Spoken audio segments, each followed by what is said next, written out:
I thought our topic, or my topic, I guess, it transitions quite nicely from this conversation because it is about the recently unveiled but long kind of hypothesized about and known about Nintendo Switch Lite, which is a smaller handheld only and much, I guess, $100 cheaper model of the Nintendo Switch, which is going to be launching in September.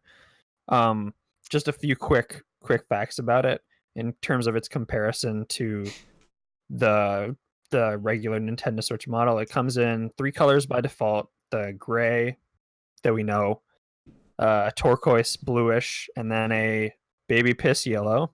Mm-hmm. Because of its handheld only mode, there are no detachable Joy-Cons. You can sync up your controllers wirelessly, and you would have to have a charging dock for your Joy-Cons if you do buy this model on its own. And the battery life is longer, which is, I think, for a lot of people, probably a good thing. Like half an hour. Yeah. I mean, it's not significant, but for people who want that last half hour, yeah, they got you. When they're like, man, I've only got 5 minutes left in this Arena of Valor game. Exactly. So I think this has kind of been the big news. I guess the biggest news in the last 3 days. And I think for a lot of people, it's intriguing. We've known that they're going in this direction for a while, but it's nice to get confirmation of it. It's also nice to know that there's going to be a Pokemon version of this, and it does launch the same day, I believe, as Link's Awakening. Or is it Fire Emblem? One of the two. So there's a good chance there'll be a bundle, I assume, at launch. But for you guys, is this something we all have Switches, correct? Yes. We do. Yes. Yeah. So I don't know if this is specifically targeting us, but I am interested. Does this tickle your fancy? Who do you think this is for? I saw this and immediately thought, and hopefully he's not watching now because this isn't a promise. This is something I would buy my nephew for Christmas. Like, that was my first thought. But my second thought was, if I didn't have a Switch right now, I would definitely be interested in something like this. The only time I ever really play multiplayer Switch anymore, my friends are coming over. They all bring their own Switches as well. We're all playing together. I don't really play on my television on my Switch all that often, and so the dockability doesn't matter all that much to me. So for me, this is just a handheld. I can play all of these awesome Switch exclusives and a lot of really cool third-party games, both AAA games made by Bethesda or indie titles that would be fun to play on the go as well. Like, this would appeal to me if I did not already own a Switch, or if I'm trying to buy this for this really is a good thing for kids who parents don't want taking up their televisions. Yeah, I'm in the.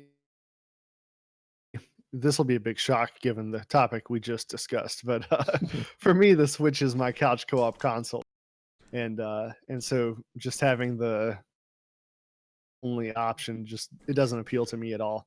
I want to be able to switch back and forth. Mm-hmm. Do you think this is kind of the model that'll sort of be the entry level for a lot of people? Because it's only $200, not $199.99 for a console that, like you said, Luke, it's only a mobile console, so it's a little bit like kind of what Nintendo has done before with the DS and the 2DS, but it plays pretty high quality, high caliber games. It seems like the perfect entry level for a lot of people. Yeah, from the consumer side of it, I definitely agree. I think it's a perfect item to buy your kid, especially when like maybe you already own a Switch and you don't want them grossing up your Joy-Cons or whatever. I think about, like, even for you, Larry. You've got a daughter who's almost 5, right? Mm-hmm. And she's probably starting to get to that age where or getting close to the age in the next couple of years where she may want to have something of her own that she can play games on. And this is that perfect thing where $200 for a console that can play all this stuff is a steal. Like, Yeah. And so from the consumer side of it, I definitely see this is going to be either baby's first console or it's going to be adult's second Switch. Like, I've got this one that I keep at home, or that, you know, like, and then I'll pull this one out when I'm traveling if I want to leave my Switch home for my wife to play on, or something like that. You know, like, I think this has a lot of applications where it's not the first option that an adult is going to go to, because the reason they were drawn to the Switch originally was because of its versatility. My question on that, though, is where is Nintendo at on cloud saving? It was kind of a mess there for a while. Is it better? There is cloud saving with Nintendo Online now. Okay. Mm-hmm. Is it still a thing of if it lapses, though, it's gone forever? Oh, yeah, probably. I think so. Okay. Yeah, I don't think they've changed that. Yeah. So I agree with you. Like, this makes sense to be a second console, but only if you're paying for the cloud store. Well, for Nintendo Online, and they really need to work the little kink out in that, because I'd be furious if, like, just something went wrong with my bank card 1 month or something, and my subscription lapsed. Like, man, that would be like get rid of the console level anger for me. Mm-hmm. Yeah, I'm sure it would be for a lot of people. The point I kind of want to delve into most, though, and I guess the thing that I'm most interested in is something that you brought up before, Larry. It is that the Switch was kind of marketed and kind of pegged as this console that was about transition from television to handheld, but more than that, that it could be a home for kind of local multiplayer games. Like, all of the advertisements we saw for this were people on a couch huddled around looking at a TV, transition to one person's console, everybody huddled around that one console. Obviously, that is not the way that most people play the Switch. I think, to your point, Luke, I think a lot of people are now, lets everybody just bring our Switch over to this one person's house and play online because of Nintendo Online.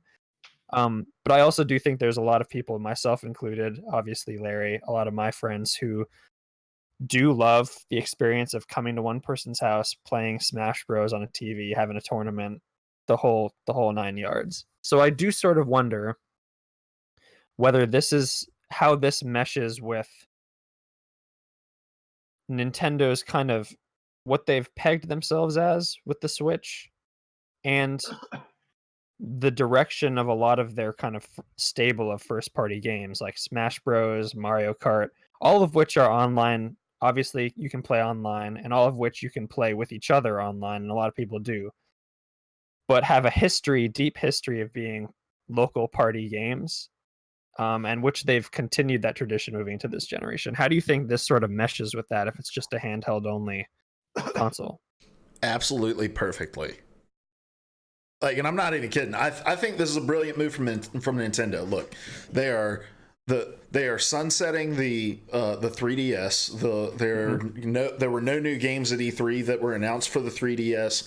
Doug Bowser said there were no new games in development for the 3DS right now. They're obviously letting that ride off into the sunset. Yeah. And so their choice internally was either, all right, we need to spin up another handheld console and then spin up the games that we're going to have to push for that handheld console, broker new third-party partnerships with people to develop games for that console, or we can just allow the Switch, half of the Switch's identity, or probably more realistically, 75 to 80% of the current Switch's identity, manifest itself in a more traditional handheld, handheld way, and just allow the games we have and the partnerships we have to cross-pollinate. And then it's a brilliant sell, for your point, Cody, when somebody comes into a GameStop or into a Best Buy or into a Walmart and they're talking to somebody in the electronics department and they're saying, hey, I'm looking at buying a Switch. My kid is constantly talking about wanting a Nintendo. Oh, you have one kid? Well, let me show you this Nintendo Switch Lite. It's awesome. Hey, my kids are wanting a new console. Oh, well, let me recommend the Nintendo Switch, the regular one, because it automatically comes with 2 controllers that you can snap off. It goes up onto the television. Multiple people can play.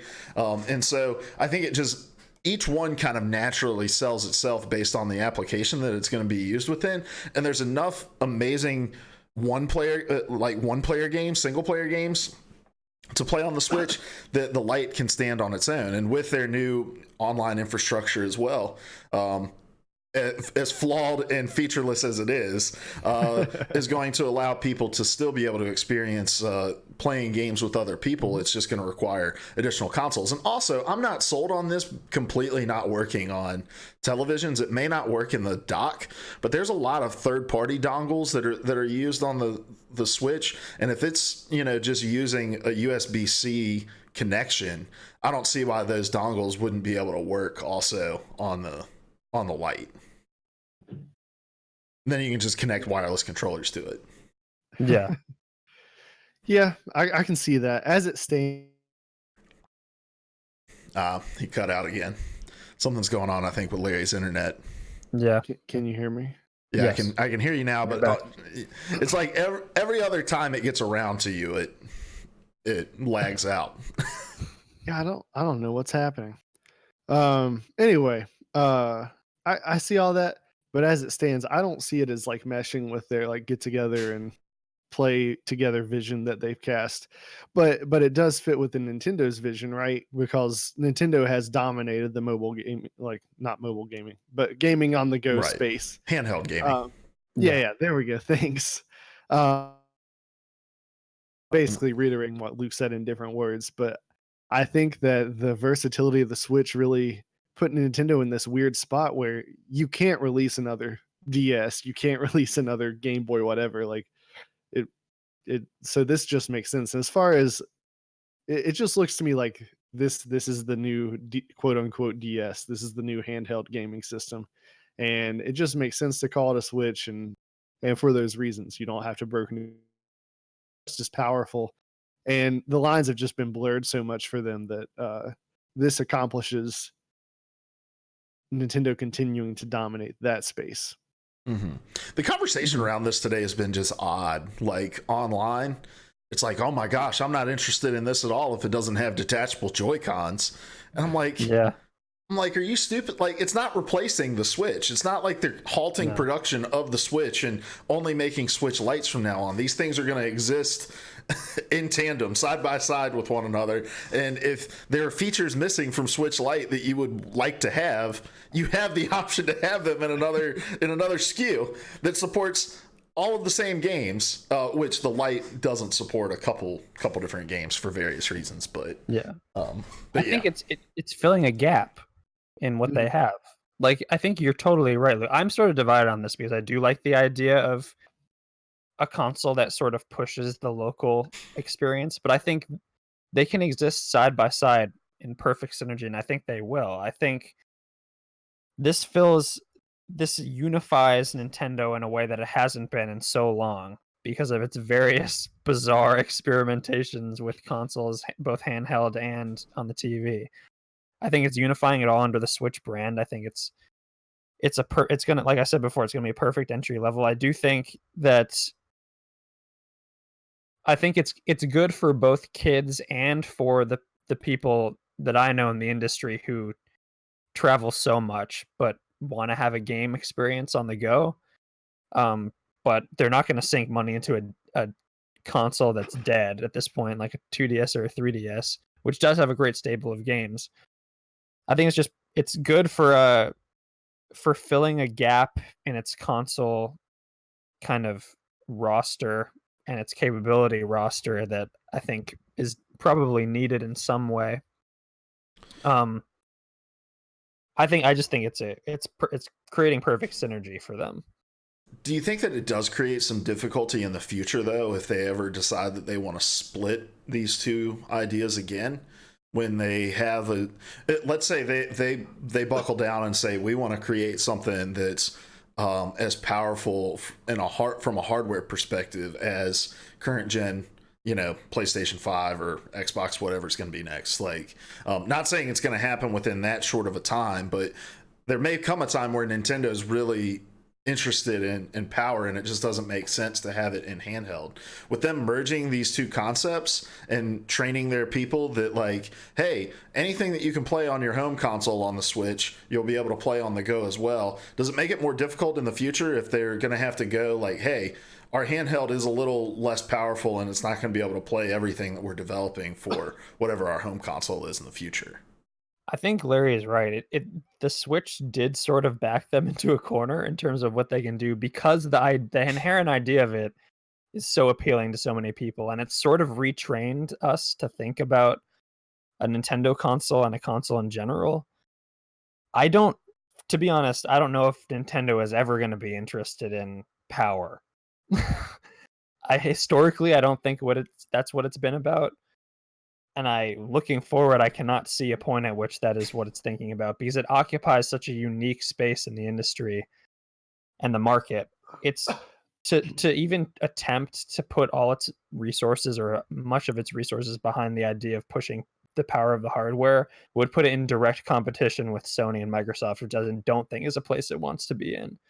Mm-hmm. And again, I do. Again, this is a hypothetical. Yeah, definitely. But I it's an interesting hypothetical, because I think Nintendo has, with the Switch, has created something that I think it will be attempting to replicate for years to come. And for consoles to come.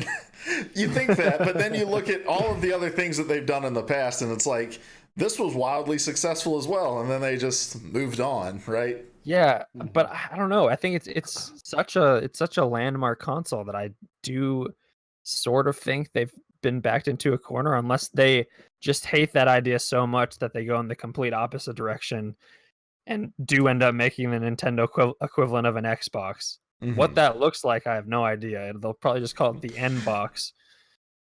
It's going to be one of those, it's going to have one of those like terrifyingly hyper realistic Marios in it. Yeah. I wonder if the advent of game streaming like just renders the problem moot. Like by the time they've got to make that decision, it's where they can just the games that the handheld version can't handle. So I don't know. That's a fantastic point. I shared an article in our Discord, which you can join by typing !Discord or clicking the link in the show description.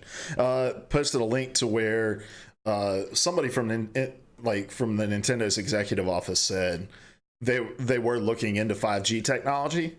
And I think that makes the Nintendo Lite really, really interesting. So we look back at the Vita, right? And we say there was a lot that made the Vita fail, right?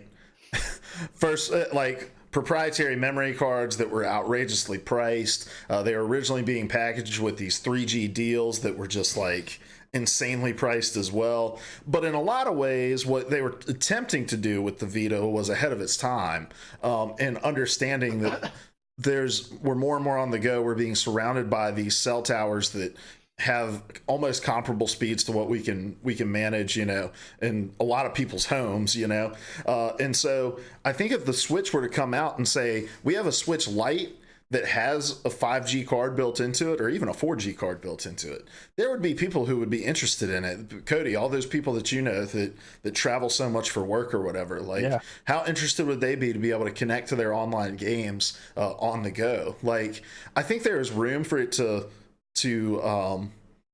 grow and expand in terms of its like how innovative it is. And Larry, your point about streaming goes hand in hand with that idea. Like, if I can connect to a 5G network that's exponentially faster than 4G, are you going to be able to take advantage of streaming platforms on the go with a Nintendo Switch Lite or whatever is comparable to that in the generations to come? And I'd get rid of my smartphone if I had a Switch that could do that, as long as they put a Twitter app on it. Boom, baby. Don't even need to make phone calls, because I can't even voice chat on the damn thing. Look, nobody answers the phone anymore anyway, call except for you. So that's true. It's just all the good, none of the bad. No communication whatsoever. All right. Anything else on the Nintendo Switch we wanted to hit on? I did want to hit on the streaming thing, but we sort of kind of touched on that. I think that's a way that Nintendo can continue to find a place for the Switch and find an expanded place for the Switch as well. They're gonna have to figure out online shit first. They will. They're gonna have to figure out a lot of shit first. Yeah, definitely.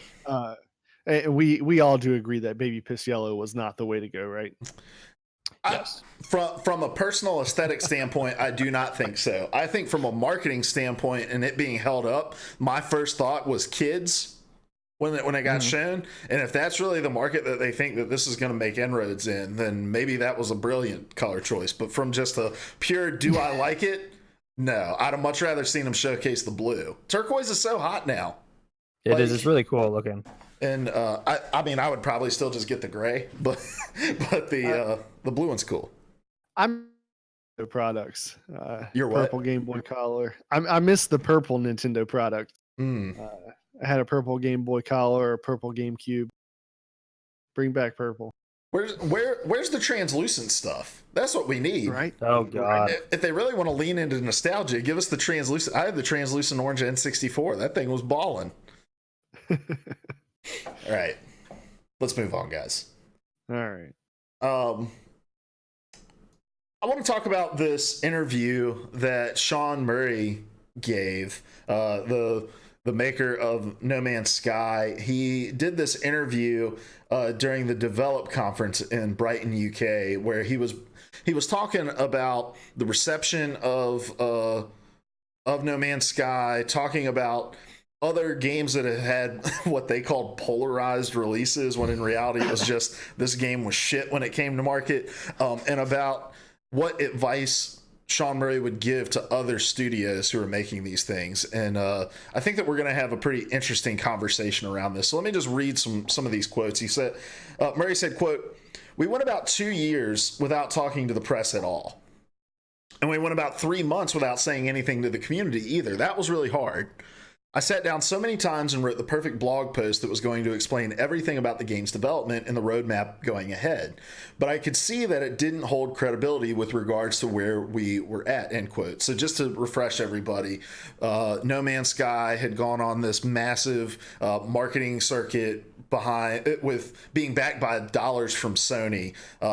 It was really acting as a stopgap between big Sony either first party or second party exclusive games that were going to be coming to their platforms. And so Sony spent a lot of time hyping it up, and Sean Murray gave a lot of interviews that were more based around things that he wanted to be in the game and less about things that actually ended up making it into the game. So when it released, there was this mass communication ahead of time and a lot of excitement coming out of Hello Games game releases, to a lot of fan anger and backlash because of those missing features. And Hello Games and Sean Murray and the No Man's Sky team and Sony as well pretty much went totally silent on the product for some time. And they've since released a lot of updates, really put their nose to the grindstone, built it back up.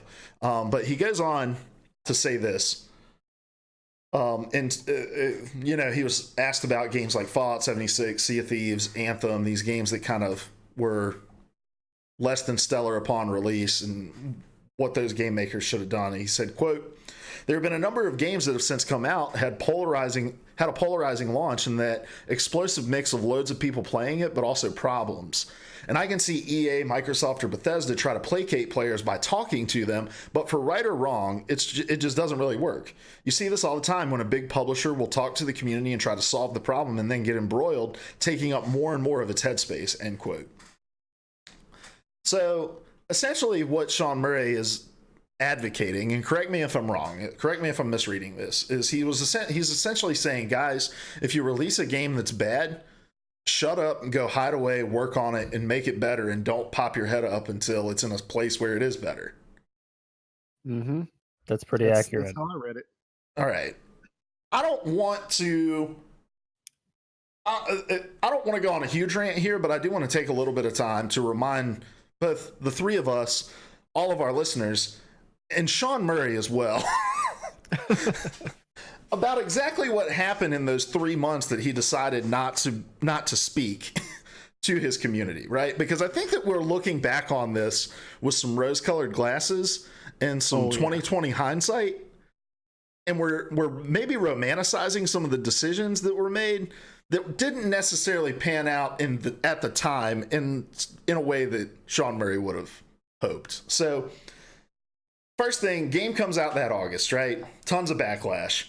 Steam starts issuing refunds regardless of how much time you've put into the game. There were people who had put 70 hours into the game, started demanding refunds either based on performance issues, missing features, or just because Sean Murray hadn't and Hello Games hadn't really responded to any of the criticism.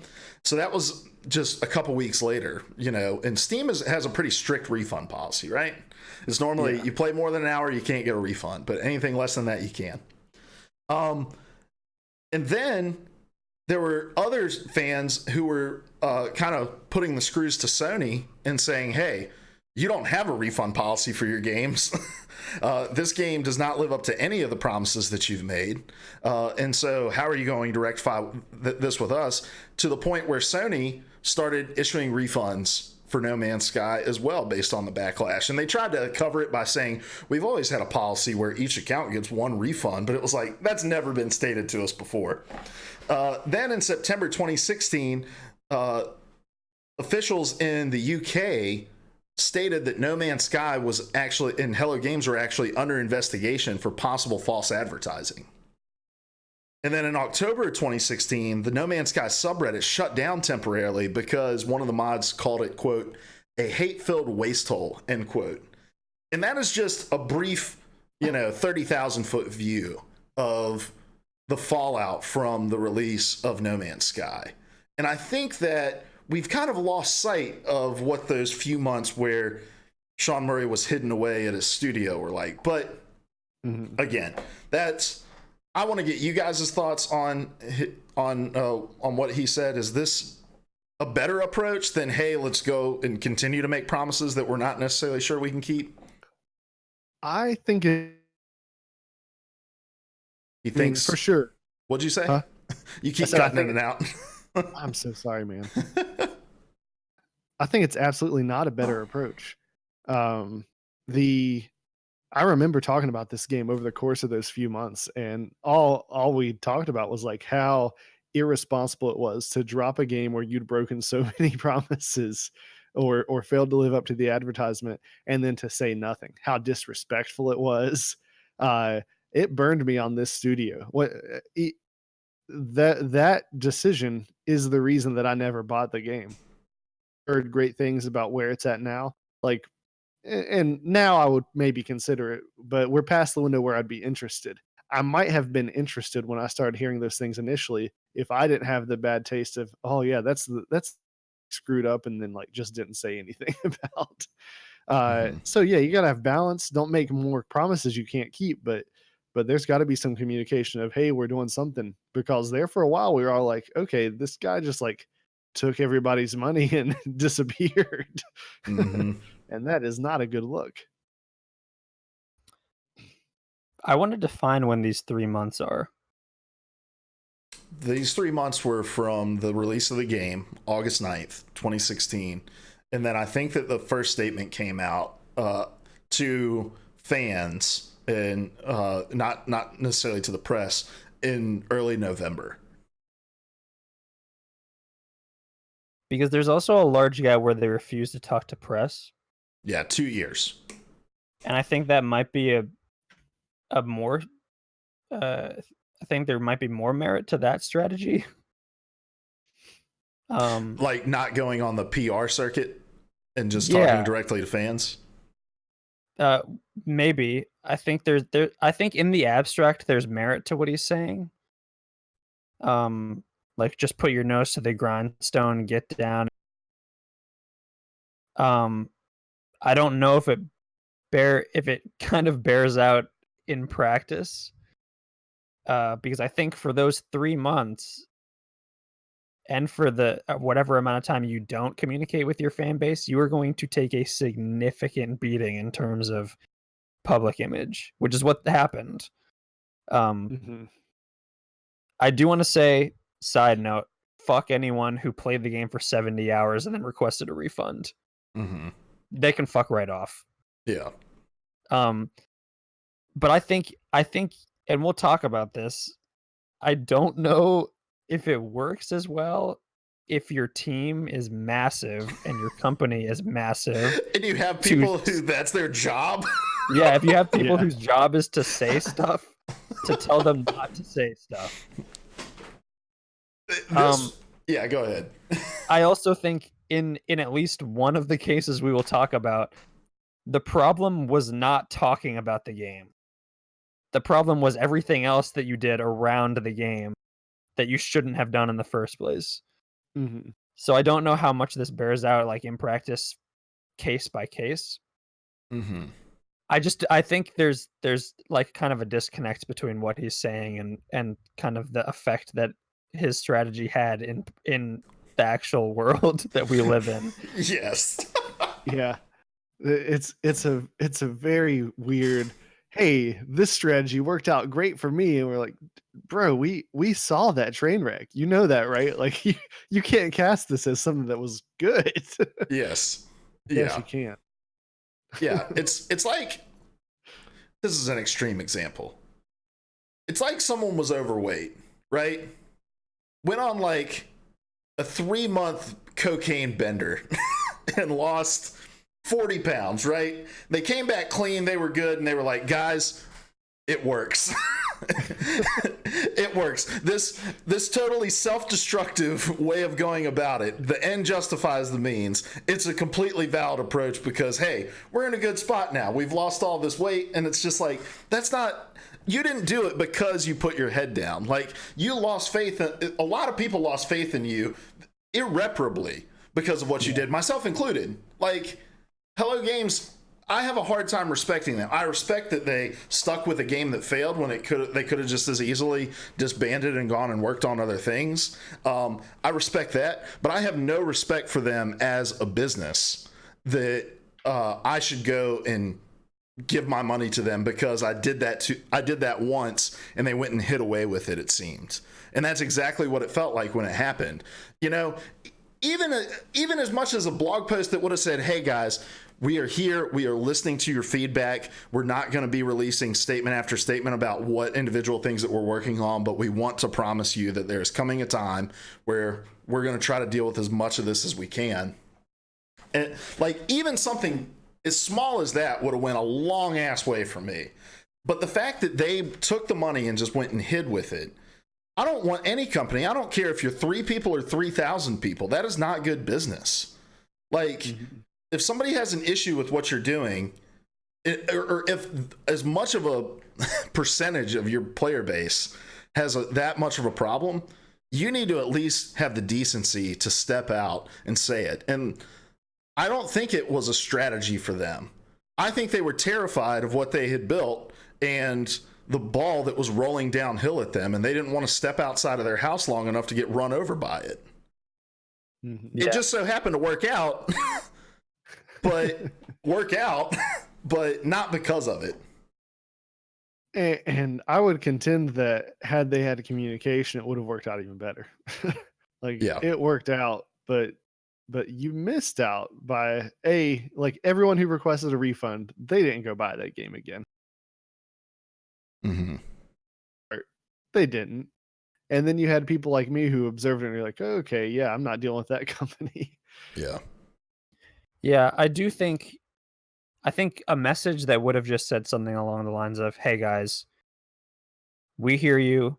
We're going to go away for quite a while to really work on this game. Don't mention any specifics, because that's what got you in trouble in the first place. But just mention that you're going to put your nose to the grindstone and really work on this game, no matter what happens. I think just something as good as an attempt at good faith would work, and let people know that you are actually doing something and not just sitting on a pile of money in your office, which I think is what a lot of people assumed was going on. I also don't like none of this is to discredit the sheer amount of work that they have put into that game, because I think it's actually very impressive. And I was one of the people who returned to the game when they did that significant update to see what was happening and was really impressed by what I saw. and it was much more in line with what they had pitched. It wasn't 100% what they had promised us, but it was much more in line with that. And I don't know, I think there was a way to communicate that wasn't promising anything concrete, but also wasn't just shutting people out.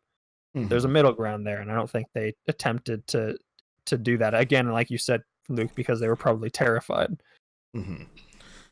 Well, and Sony's partly to blame for this too. Like, where was Sony in any of this? 100%. You know, they created the monster. Yes. I just wanted to quote a police officer I once observed dealing with a guy who was clearly lying. So this is your opportunity to create your narrative before I create one for you. Jesus. And that's the purpose of communication. If you don't come out and tell us what's going on, we're gonna, for better or for worse, the general public is going to craft the narrative. Yep, that's what PR is for. Yeah, and I think that I also think like this comparison between No Man's Sky and these other games, Fallout 76, Anthem, Sea of Thieves, like I think is a little. Honestly, I think it's a bit of a stretch to compare them. Like, yes, they released to underwhelming receptions, and in fact, some of them overtly negative receptions. But I think that's where. What's that? You cut out on my screen for a minute, but it's probably on my end. Oh, okay. But I think that's really where the similarities end. You know, like I think for Fallout, it was more of a PR nightmare, but behind things outside of the game. Yes, there were things broken within the game, but am I cutting out for you, Cody? A little bit. Oh, yeah, that's weird. Sorry about that, guys. I can understand what you're saying. Okay. Anyway, yeah, like for Fallout, it was around like the Literally collector's edition and all this other stuff that was like around it. With Anthem, I don't think anyone really had a ton of confidence in what Anthem was going to be when it was coming out, because EA let off the gas pedal going into it and then just kind of coasted into its release. And then with Sea of Thieves, BioWare didn't know what game it was. Exactly. And then Sea of Thieves was really just a matter of content. And that was something that everybody kind of felt like they knew going in. It was like, this looks cool and like it could be fun, but really, what are you doing when you're in this world? Like, nobody really knew that until they got their hands on it. And so, like, I think the similarities really end at the fact that these released to underwhelming receptions. No Man's Sky was literally a textbook case of false advertising of what something was going to be. And a lot of things that were promised to be in that game were not in that game. And so I don't know how much room Sean Murray has to like speak into those situations and to say, do this or do that, especially when he doesn't know the context of working in a giant corporation. And I think he'd feel a lot different about that if Sony had stepped in and said, hey, we have people who are paid to talk on your behalf. Let's let some of them say a couple things for you about what you're doing here. But this quote also makes me wonder if Sony offered that and they were like, no, we don't want to step in front of this anymore. Well, I think Sony did do a little of that, and that's also what got Hello Games in hot water. Sony was upselling the hell out of this game too. Oh yeah. I'm talking about post-release. Oh yeah. I mean, maybe. I don't know if people would have reacted well to their message being filtered through a Sony PR person, though. But I mean, I would say if I'm Sony, does it make any sense for me to not send a PR person to Hello Games and say like, hey, let us at least consult you on what to say and what to do? Like, I have to imagine that conversation happen. I'd love to watch a no clip or document, like read a Jason Schreier deep dive into the development of this game or something, like because I think that there are things that happen behind the scenes that we just aren't privy to. I know there are things behind the scenes, but Sony's just complete like washing of the hands after that game released is just insane to me. The other thing that bothers me about this story, and C.S. Lewis said that you can tell how prideful you are based on how angry you get when other people are prideful. So it may be my own personal issue. But this whole thing just seems a little pretentious to me. Like, I don't know that Hello Games hit a level of success where this guy needs to be like, "Hey, Bethesda, just want to give you a little pro tip that I figured out." And you get what I'm saying? Like, Yeah. It feels like a certain podcaster that I don't want to name on Twitter being like, "I never wanted to be a podcasting expert, but here we are." Yeah, you know who needs to be giving advice? The team behind Rainbow Six Siege. Oh, You yeah. know? Like, those are the guys who really know how to handle it. And that was communication all along the way. And think about the main criticism behind Destiny when you get past, like, you can't go to that mountain over there. The main criticism is they go just through these spells of, like, not wanting to talk to anybody. Not giving any indication about what's happening with this game. Like, that's the main criticism people have. We live in a time where you can tweet and immediately tell your fans something. And it's an expectation that I think is reasonable to have as somebody who spends their hard-earned money on games. So For sure. Transparency is, I think, a lot of people's biggest pet peeve when it comes to a lot of developers. And that it was a concerted effort on Bungie's part to correct that moving into Destiny 2. Whether or not they did is kind of up to everybody else to kind of pick apart. But they did certainly make a concerted effort when it came to transparency. And I think like having a tool like that at your dispense is, I think, challenging to reckon with for a lot of people. But it can also be extremely powerful if used well. And if you have people like Sony who are publishing your game, who are well versed in this kind of communication, I think it behooves you to learn a little bit from them as much as you can and kind of take that stuff into account when you're communicating with your fan base. Yeah, definitely. All right, guys. Well, let's move on to everybody's favorite game that we play at the end of this show. You guys have anything else to say about No Man's Sky? Okay. No. All right, cool. Two Truths and a Gaming Lie, Gaming Edition, the game, the musical. So if you guys don't know how this works, I have a game, very obscure, probably nobody's ever heard of it, and I've got two truthful statements and one lie that I have made up about this game, and our panel of expert and Larry have to suss out which one is the lie. Let's go to the scoreboard, ladies and gentlemen. With 8 points in the lead, yours truly, your host, Luke Croft. How do I get points? Well, if neither of these two bozos can figure out which one the lie is, that means that I've done a good job, and I reward myself a point.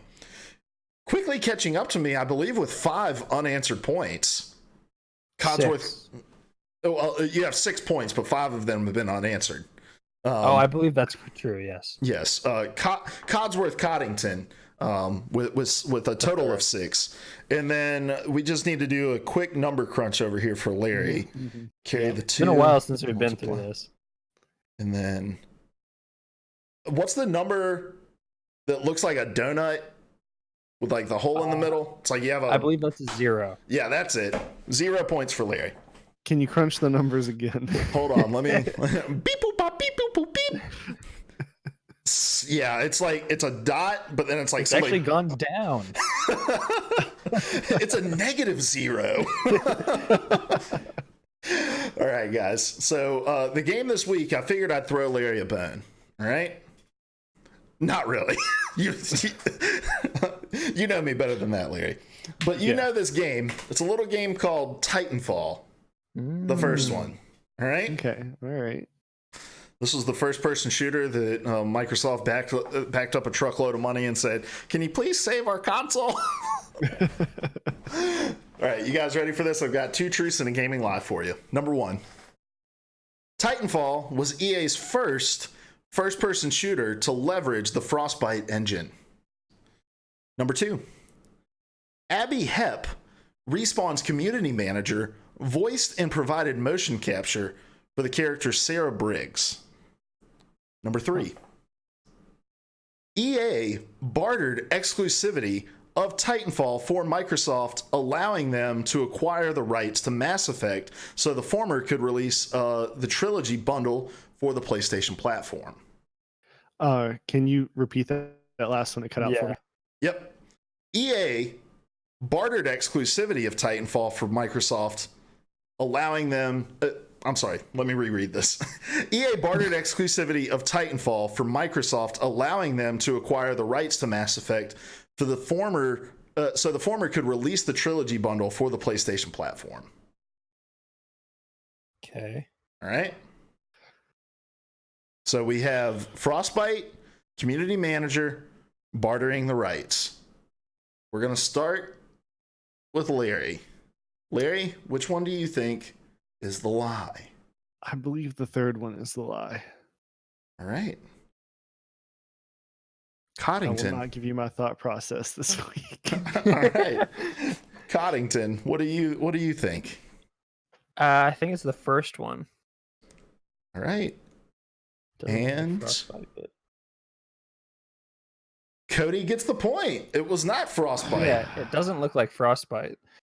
Both Titanfalls were actually developed on Valve's Source Engine, which is the game that most Valve games have been developed on. So, including Half-Life 3. You should have known that I didn't make up the third one because I copy and pasted it. It's worded oddly. So, according to some unnamed sources, what happened was EA was willing to come to the table with Microsoft for Titanfall because Microsoft published the first Mass Effect and had the publishing rights to it. The whole reason EA was even willing to have the conversation about making Titanfall exclusive is because Microsoft gave them the publishing rights to Mass Effect, allowing them to put it out on PlayStation. So, and Microsoft should have held on to Mass Effect. Yeah. Hindsight 2020, baby. Yeah.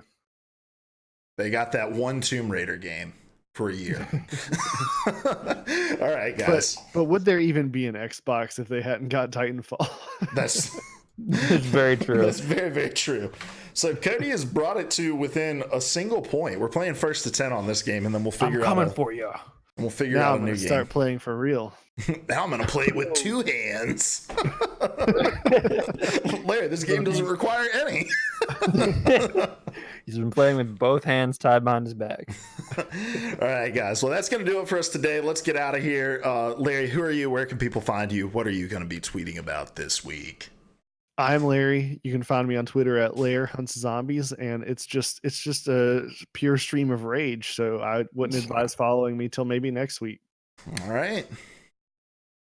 Codmeyer. Ooh. Codmeyer Coddington. Yes. My name is Cody. You can find me on Twitter at ProElectioneer. I feel bad because I feel like the last few weeks I haven't been. Whenever you ask me this question, I say something that's not gaming related, but I'm going to continue that trend this week.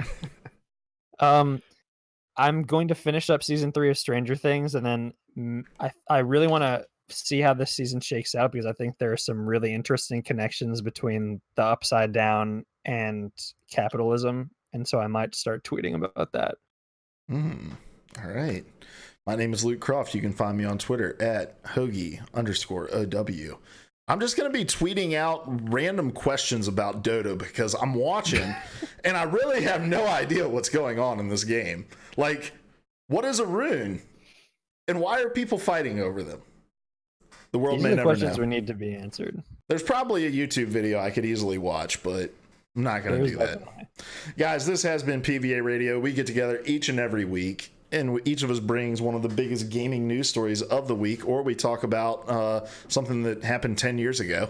And then we have an in-depth discussion about it. Consider it your collaborative audio feature article, or CAFA, if you will. And Larry, what would we like people to do with that? You're going to want to spam the emote in the chat. And then you're going to want to spam the emote in the form of graffiti all over your city. Oh, yes. Yes. If you can't catch us live over here every week on twitch.tv/PVA Radio on Wednesdays at 9:30 p.m., you can watch us on youtube.com/PVA Radio or listen to us on podcast services everywhere. Wherever you're listening to us, guys, we appreciate you. Leave us a comment, review, rating, thumbs up, subscribe, whatever it is that, floats your boat. We would greatly appreciate it. But until next week, guys, we love you. Goodbye. Why, that's the second biggest monkey head I've ever seen. I used to be an adventurer like you. Then I took an arrow in the knee. The definition of insanity. Would you kindly pick up that shortwave radio? Bye.